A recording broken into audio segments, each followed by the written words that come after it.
Chinese is a very difficult language to learn.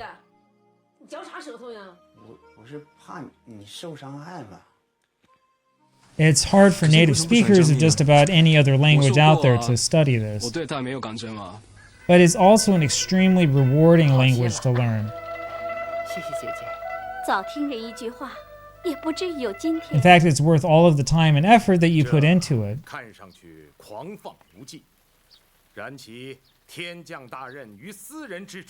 Now, the most important thing to keep in mind is that you actually can learn the language. In fact, I don't really think it even matters how old you are, as long as you're willing to go through and put in the effort and you're not too afraid of potentially embarrassing yourself. You can learn the language as long as you have a good plan and as long as you've got sort of a system that works. And that's what this video is going to be about. Now see, I've been studying Chinese for a little bit over 20 years now. I've gotten to the point with the language where, I'm good enough to communicate, certainly. And I've learned a thing or two about like what works and what doesn't work. Now, this is not the sort of language you're going to suddenly master overnight. There are a ton of study materials out there, but I'm not going to focus a lot on the specific ones that exist. Instead, here I'm going to help you come up with a roadmap to attack learning the language.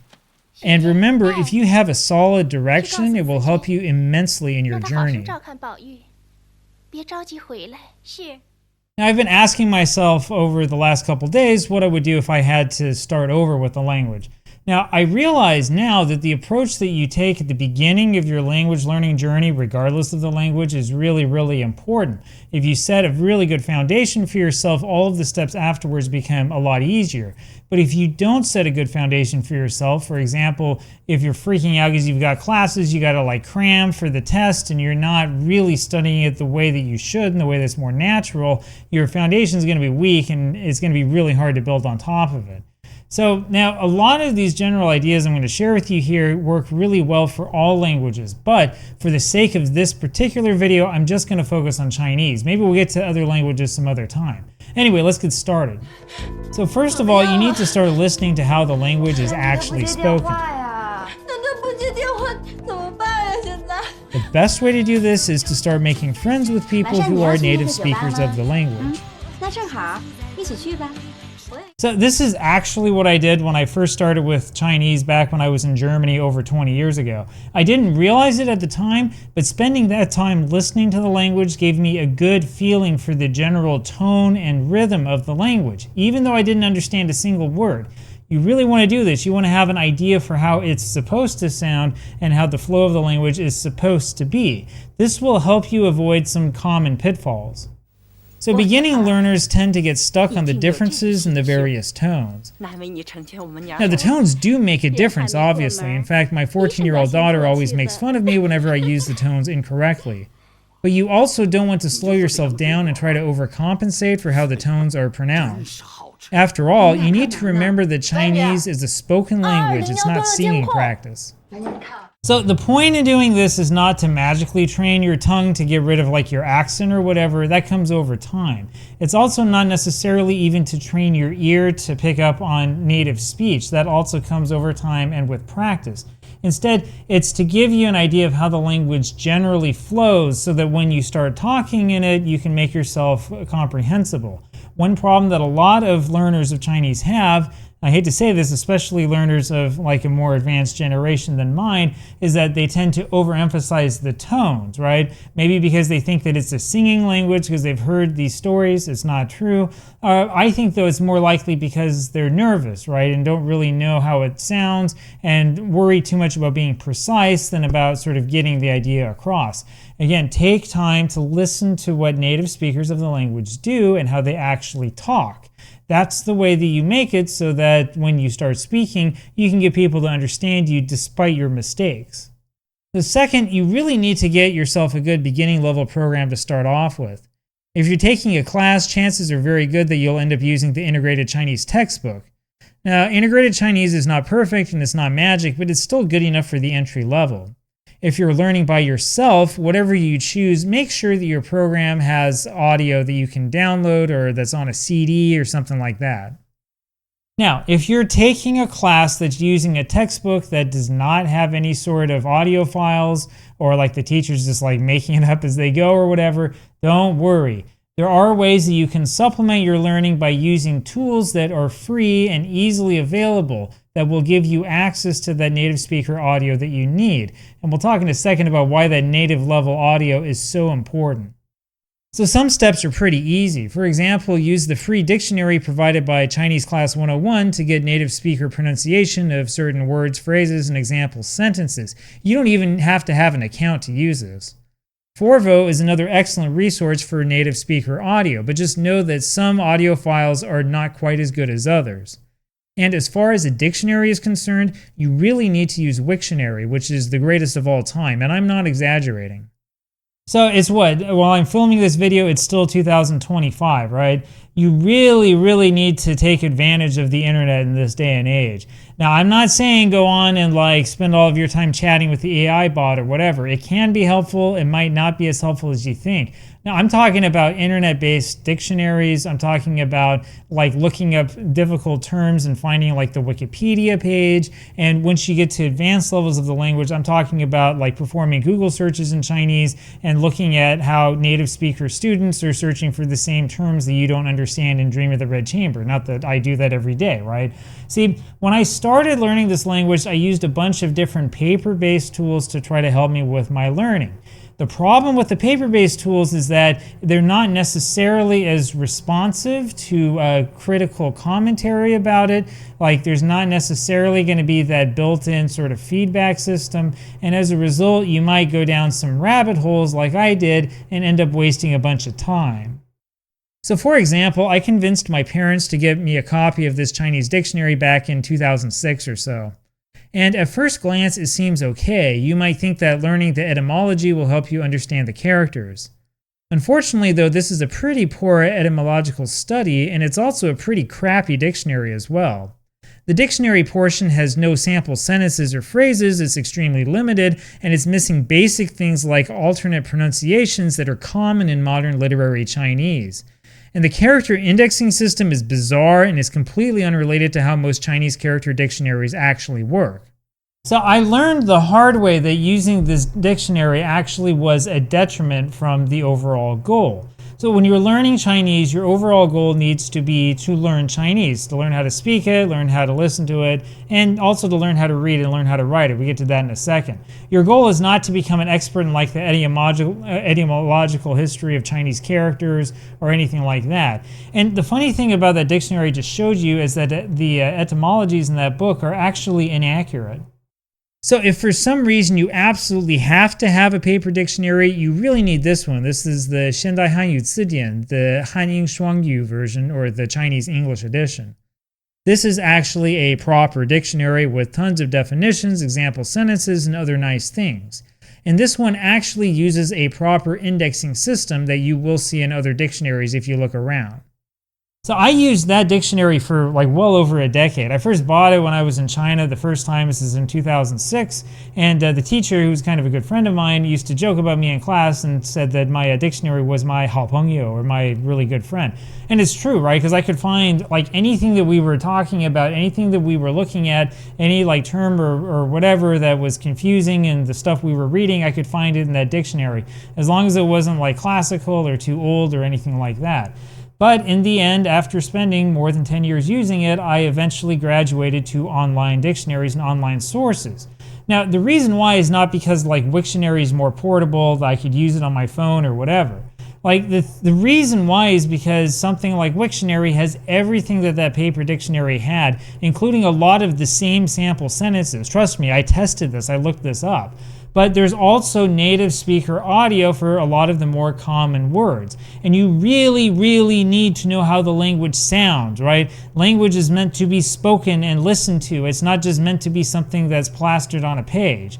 This is going to make a huge difference for our next step. You need to start using Anki right off the bat. The nice thing about Anki is that it will help you organize your language study review for you. It's extremely useful, it's very easy to set up, and you can see my other videos for advice on that.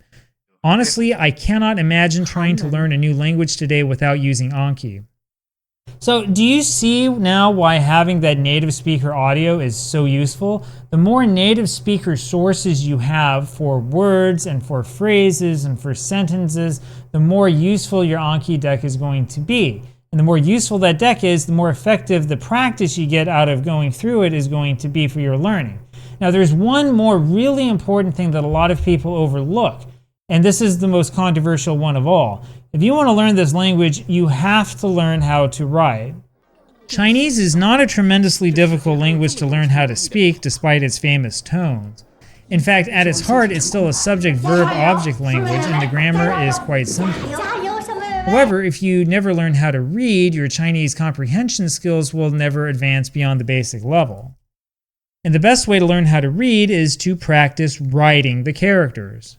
So the reason that you want to learn how to write Chinese characters is not because you want to practice your calligraphy or you want to win some prize or some contest or whatever. I mean, those are all side effects that can be useful or helpful. But no, the reason why you want to write is because you need to internalize the characters, right? I'm not just talking about memorizing them. I know that there's all sorts of programs you can get that will like have characters flash up on the screen, and if you spend enough time, you're disciplined, you can practice and you can get pretty good at it. But it's really not going to help you. There's no substitute in this world for writing the characters and for making them an internal and integral part of yourself.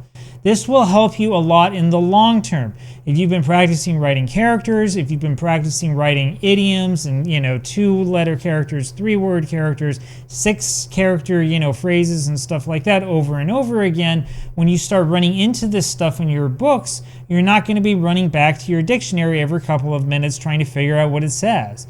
Now, this takes a while, so be patient. You cannot learn how to write all of Chinese in 6 months or a year or even 2 years. It's going to take years and years of practice. You're going to find yourself forgetting things. You're going to feel frustrated with yourself. It's okay. If you forget something, let yourself fail and try to pick yourself back up again. Do not try to gloss over everything. If you do that, you're going to end up studying the same thing over and over again and you'll never make progress. Now, if you follow my advice here, you're going to wind up spending a bunch of time working through textbooks at the beginning and probably lessons, especially if you have access to actual language lessons.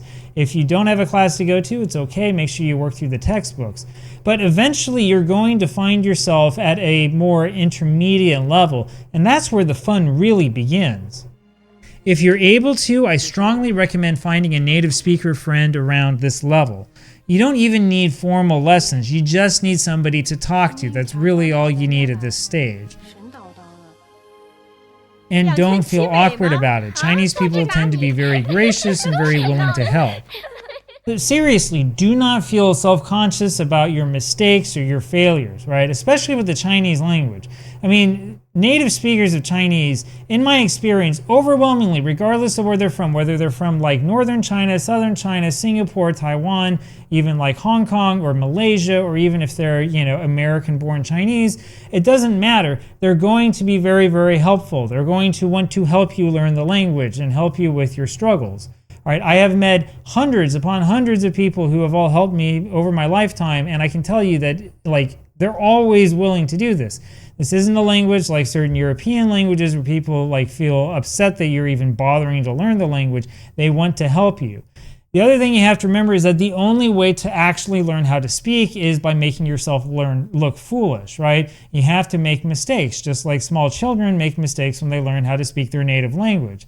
And this is also probably the best time to tell you that dating a native speaker or even marrying a native speaker is not some sort of magic trick. You still need to learn the language. So as I've mentioned before, my wife is from Taiwan and we speak Chinese together at home all the time. But this doesn't mean that I've abandoned actually studying the language. In fact, if anything, I've tried to increase the time that I spend studying it, mostly so I know how to communicate properly with my wife. It's such a complex language that mastering it really is a lifelong journey. Now, the other thing is you should not limit yourself just to reading. This is a mistake I made for years. I'm not kidding. Mostly because of how I grew up, I got this idea in my head that the proper way to learn a language involves a lot of reading and doing a bunch of boring stuff. Do not think like that. Do things you enjoy in your target language, whatever it is. So if it's Chinese, if you're like me, if you like baseball, guess what? There's a lot of, baseball in Taiwan. So go learn about it, read about it. See if you can download, games that were broadcast and watch them. See if you can decipher what they're saying. Throw it through Whisper, do something like that and try to figure out exactly what the people are saying and how you can learn from that, right? But above all else, no matter what you do, you need to watch television in Chinese. Chinese and Taiwanese television shows aren't quite as habit-forming as like Korean dramas, sure. But they're still a ton of fun to watch. They're great for studying how native speakers communicate, which helps you get a true feeling for the language. The best part is that you can mine those shows for Anki sentences, provided that you figured out a way to download a copy, that is. Now, the thing is, I can't tell you here where to find those files, wink wink, right? But I can tell you that once you do find the files, you should use tools like Audacity to break up the audio from those files and put them into your Anki deck. You also want to look into using tools like Whisper to help you transcribe the spoken Chinese. Or better yet, if you're lucky, you'll find files that have full Chinese subtitles already in them. Then it's a lot easier, right? Now remember that filling up your Anki deck with authentic native sentences is the shortcut to achieving high levels of fluency, right? That's more of a shortcut than cramming things is. That's more of a shortcut than, any of these tricks or like, using the lists of like the 3,000 most common Chinese characters or anything like that. Like that stuff's not as useful as you guys think it is. What you really want to do is you want to focus on native speaker audio and you want to focus on like getting that in your head over and over and over again. Once you have that, everything else is easy. You really want to take this part seriously. Now, as you progress in the language, you'll start noticing some interesting things. Extremely formal language, for example, is a lot different from very informal language. So if you watch shows like Xiangquan Aiqing, which is one of my favorites, you'll notice a lot of very heavily accented dialects. This is stuff that can be really difficult to understand unless you focus on a particular dialect in your studies. Similarly, if you watch a show like 世界情, you'll discover the world of Taiwanese Hokkien, which is honestly a completely separate language. But don't let that deter you.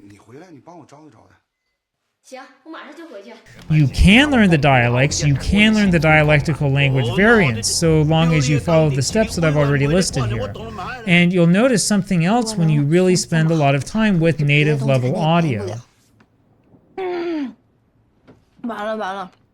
So the thing is that Chinese and its related languages are very, very contextual in nature. In other words, there's a lot of stuff that we would normally like spell out and say in English or other, Latin-based languages that are simply implied in Chinese. Chinese is not necessarily as extreme in this extent as Japanese and Korean, but there still are times in Chinese where like the subject of a sentence will be left out, or sometimes the verb will be left out because it's obvious from the context. Now, when you understand that, when you understand how this works, you'll start understanding a lot of the cultural communication differences that exist. And this can be extremely powerful as you start going on your language learning journey. And that's the sort of insight that will really have you on the road to true fluency and language mastery. Now, it does take a lot of time. It's a very lengthy process. But trust me, it really is worth it. And like I said, if you organize your study right and you have a solid plan, you'll be able to go fairly quickly.